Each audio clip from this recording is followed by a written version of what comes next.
Dewa Medis Terkuat. Bab 537. Suara Kaisar Qin bagaikan guntur, memekakkan telinga. Semua raja yang hadir ketakutan.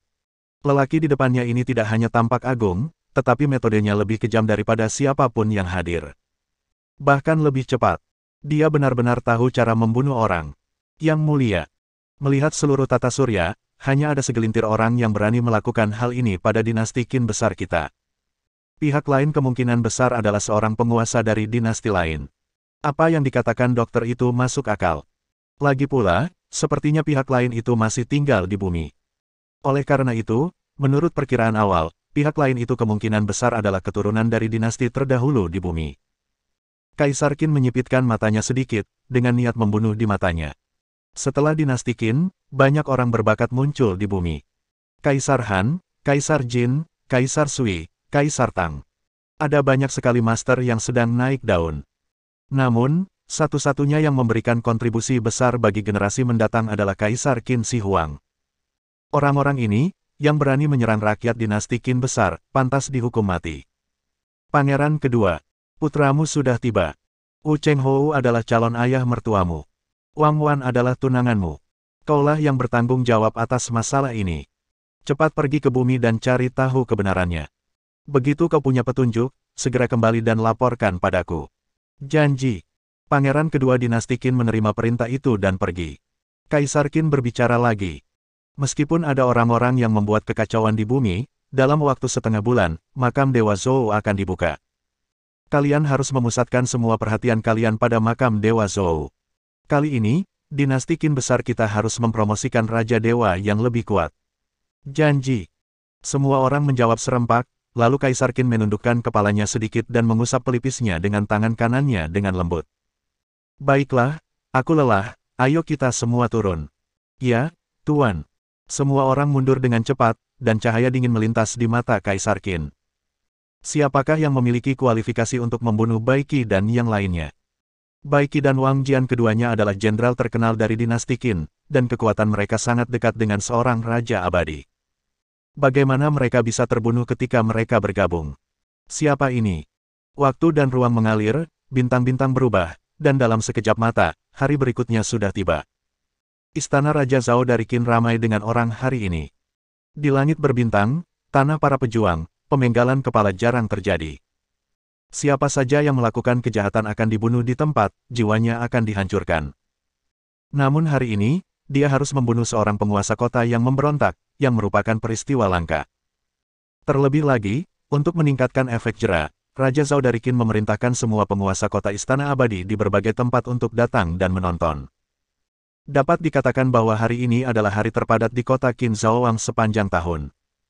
Sama meriahnya seperti saat para dewa bertemu Raja Zhao dari Qin. Qiu Yiren ini berani sekali. Seorang penguasa kota berani mengkhianati rumah abadi Guangcheng. Berani sekali. Pengkhianat macam ini pantas mati. Kalau tidak ada istana abadi Guangcheng, bagaimana mungkin dia bisa berada di tempat seperti sekarang? Orang yang tidak tahu terima kasih ini pantas mati. Benar sekali. Sebagai penguasa kota, kamu harus mengabdi kepada Tuhan, apapun yang terjadi. Bagaimana mungkin kamu mengkhianatinya? Semua orang membicarakannya, dan tak lama kemudian, sebuah mobil tahanan, yang dilindungi oleh puluhan tentara, tiba di lokasi pemenggalan. Qiu Yiren telah dipukuli sampai berdarah-darah. Pakaiannya penuh berlumuran darah dan berlubang di mana-mana, dan di dalam lubang itu hanya ada gambaran samar daging dan darah. Rambutnya berserakan dan hancur, dan sehelai rambutnya telah terkoyak, memperlihatkan sepotong kulit kepala yang penuh dengan darah. Wajah cantik itu telah lama kehilangan bentuk manusianya, ditutupi dengan bekas luka, kulit putih dan lembutnya telah hilang, dan matanya kosong dan tak bernyawa. Kultivasinya telah hancur, dan semua tulang dan otot di tubuhnya patah. Dia diseret ke panggung pemenggalan oleh tentara-tentara dengan rantai. Meskipun semua orang sudah menduga bahwa akhir ceritanya tidak akan baik. Akan tetapi, ketika semua orang benar-benar melihat penampilannya yang menyedihkan dengan mata kepala mereka sendiri, mereka tetap tidak dapat menahan diri untuk mengecilkan pupil mereka. Hatiku bergetar. Menakutkan sekali. Tampaknya penderitaan yang dialami Qiu Yiren sebelumnya sungguh tak terbayangkan. Ini akan menyebabkan dia lebih kesakitan daripada membunuhnya. Akan tetapi, hal ini tidak dapat disalahkan pada orang lain. Siapakah yang membuatnya mengkhianati tuannya? Tatapan mata semua orang sangat dingin dan acuh tak acuh. Pada saat yang sama, semua orang berpikir bahwa masa depan mereka tidak boleh seperti Qiu Yiren. Jika tidak, aku pasti akan mengalami kematian yang menyedihkan. Inilah kekejaman dunia seni bela diri. Sekali budak, tetap budak. Jika kau berani mengkhianatiku, kau akan dibunuh tanpa tempat pemakaman. Kehidupan manusia di dunia ini tak lain hanyalah rumput. Sejujurnya, Qiu Yiren tidak mengkhianati istana abadi Guangcheng.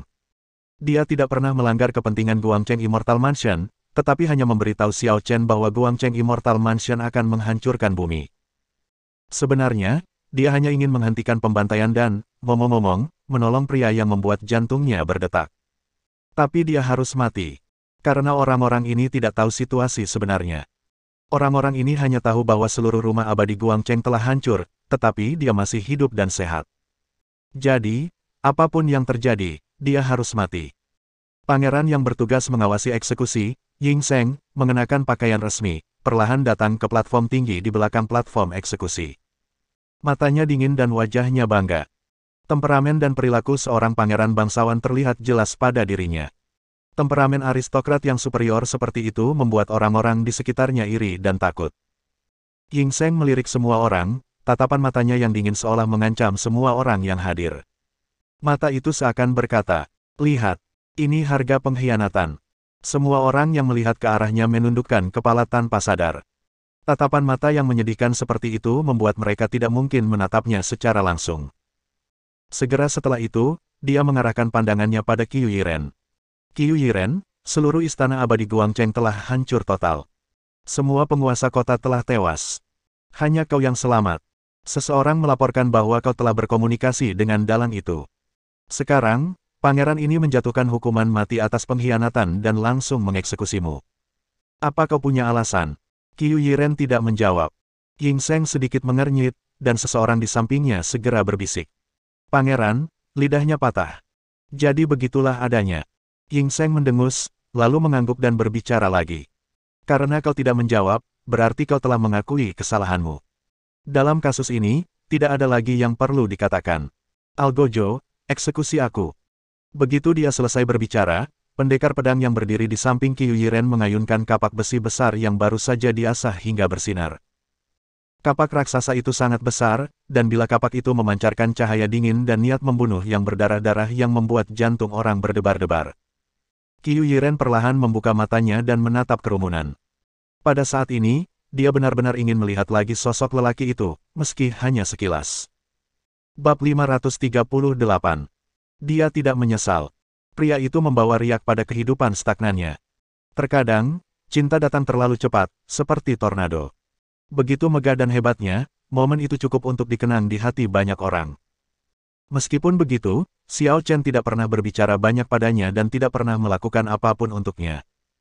Tapi dia meninggalkan bekas yang dalam di hatinya. Sayang sekali dia akan pergi sekarang, dan sebelum dia meninggal, dia tidak akan bisa melihat Xiao Chen untuk terakhir kalinya. Dia mendengar suara Algojo menyemprotkan anggur ke kapak pemenggal, dan dia tahu bahwa saatnya telah tiba. Tanpa perlawanan, tanpa kata-kata berlebihan, Qiu Yiren perlahan menutup matanya. Suara kapak pemenggal yang menari tertiup angin mencapai telinganya. Qiu Yiren, diam-diam menunggu kematian datang. Semua penonton sangat bersemangat. Mereka mengepalkan tangan dan menatap pemandangan itu dengan saksama. Ini jauh lebih menarik daripada membunuh seseorang sendiri. Akan tetapi, tepat saat kapak pemenggal besar itu hendak jatuh, seberkas cahaya pedang tiba-tiba menyambar. Ledakan. Dengan suara keras, kapak pemenggal itu hancur berkeping-keping di tempat, dan gelombang kejut bahkan membawa orang besar yang bertugas melakukan eksekusi itu terkapar. Ledakan. Pria besar itu menghantam keras dinding peron di belakangnya, dan peron yang bergetar itu pun bergetar. Perubahan mendadak ini membuat semua orang ketakutan. Apa yang terjadi? Bagaimana ini bisa terjadi? Mungkinkah ada seseorang yang mencoba merampok tempat eksekusi? Sialan. Siapa yang berani begitu? Dia bahkan berani membajak tempat eksekusi. Apakah dia tidak ingin hidup? Di peron, Ying Sheng juga berdiri dengan cepat, tatapannya dingin dan serius saat dia menatap kerumunan di depan. Siapa yang berani membajak tempat eksekusi? Bukankah kau mencari orang yang menghancurkan rumah abadi Guangcheng? Akulah orangnya. Hanya beberapa kata sederhana yang langsung menarik perhatian seluruh penonton. Qiu Yiren, yang telah putus asa dan menunggu kematian datang, tiba-tiba membuka matanya dan menatap sosok tampan berpakaian putih tidak jauh darinya. Dia tidak bisa berkata apa-apa, tetapi matanya sudah merah. Dia di sini. Dia datang untuk menyelamatkan dirinya. Pada saat ini, Qiu Yiren tiba-tiba merasa bahwa bahkan jika dia meninggal, dia tidak akan menyesal. Kaulah yang menghancurkan istana abadi Guangcheng. Kau sangat berani. Kami di istana Qin Zhao belum datang mencarimu, tetapi aku tidak menyangka kau akan datang ke sini dan mati. Kalau begitu, biarkan aku mengirimmu ke neraka. Ayo, tangkap dia untukku. Ya, ada banyak master di tempat kejadian. Ying Seng hanya perlu memberi perintah dan tuan yang tak terhitung jumlahnya akan mengepung Xiao Chen. Akan tetapi, saat mereka tiba di hadapan Xiao Chen menghilang dalam sekejap, meninggalkan mereka dengan tangan kosong. Apa? Semua orang terkejut. Tahukah kamu, di antara mereka yang baru saja beraksi, banyak sekali Master Super yang sudah di level legendaris. Akan tetapi, bahkan sekelompok Master Super seperti itu tidak mampu menghentikan Xiao Chen dan membiarkannya melarikan diri. Bagaimana ini mungkin? Lihat, itu dia, di panggung eksekusi. Saya tidak tahu siapa yang berteriak, tetapi mata semua orang tertuju ke peron. Saat mereka melihat peron, semua orang yang hadir tidak bisa menahan diri untuk tidak mengerutkan kening. Tidak seorang pun menyangka Xiao Chen akan secepat itu. Xiao Chen mengabaikan orang lain. Setelah mencapai peron, dia meletakkan tangannya langsung di tubuh Qiu Yiren. Energi spiritual yang besar terus mengalir ke tubuh Qiu Yiren, membantu tubuhnya memperbaiki luka-lukanya dengan cepat.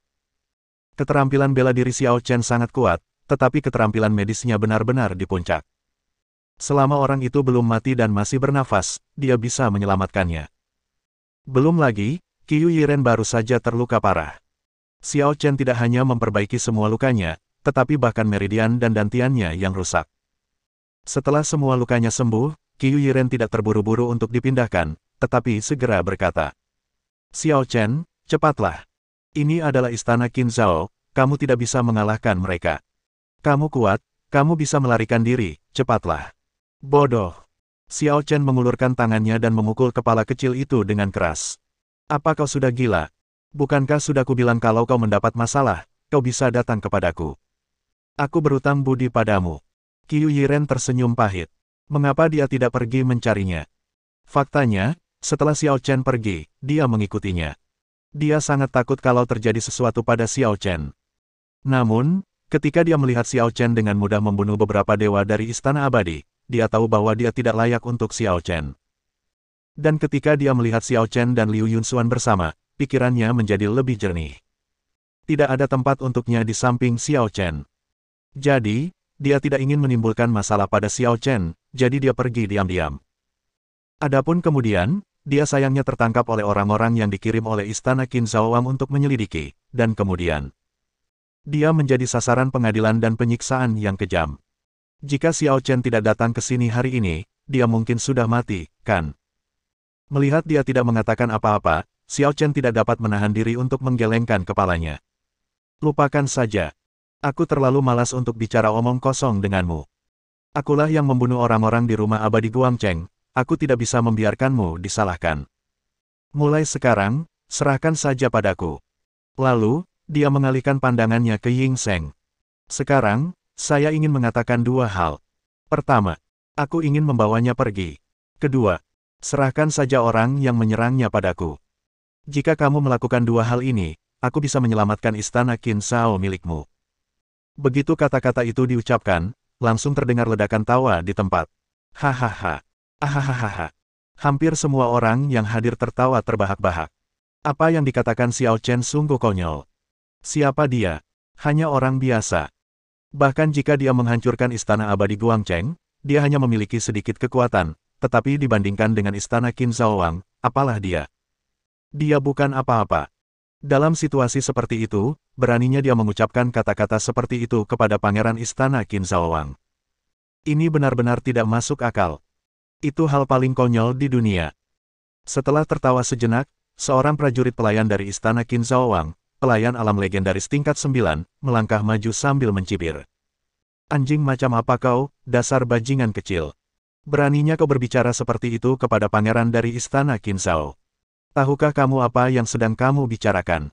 Apakah kamu pikir kamu dapat mengancam istana Qinzhou kami? Mengapa kamu tidak buang air kecil dan melihat dirimu sendiri? Beranikah kau mengatakan ingin menghancurkan istana Qinzhou? Kurasa kau hanya mencari kematian. Begitu dia selesai bicara, dia langsung meninju dan mengarahkannya tepat ke wajah Xiao Chen. Bersambung.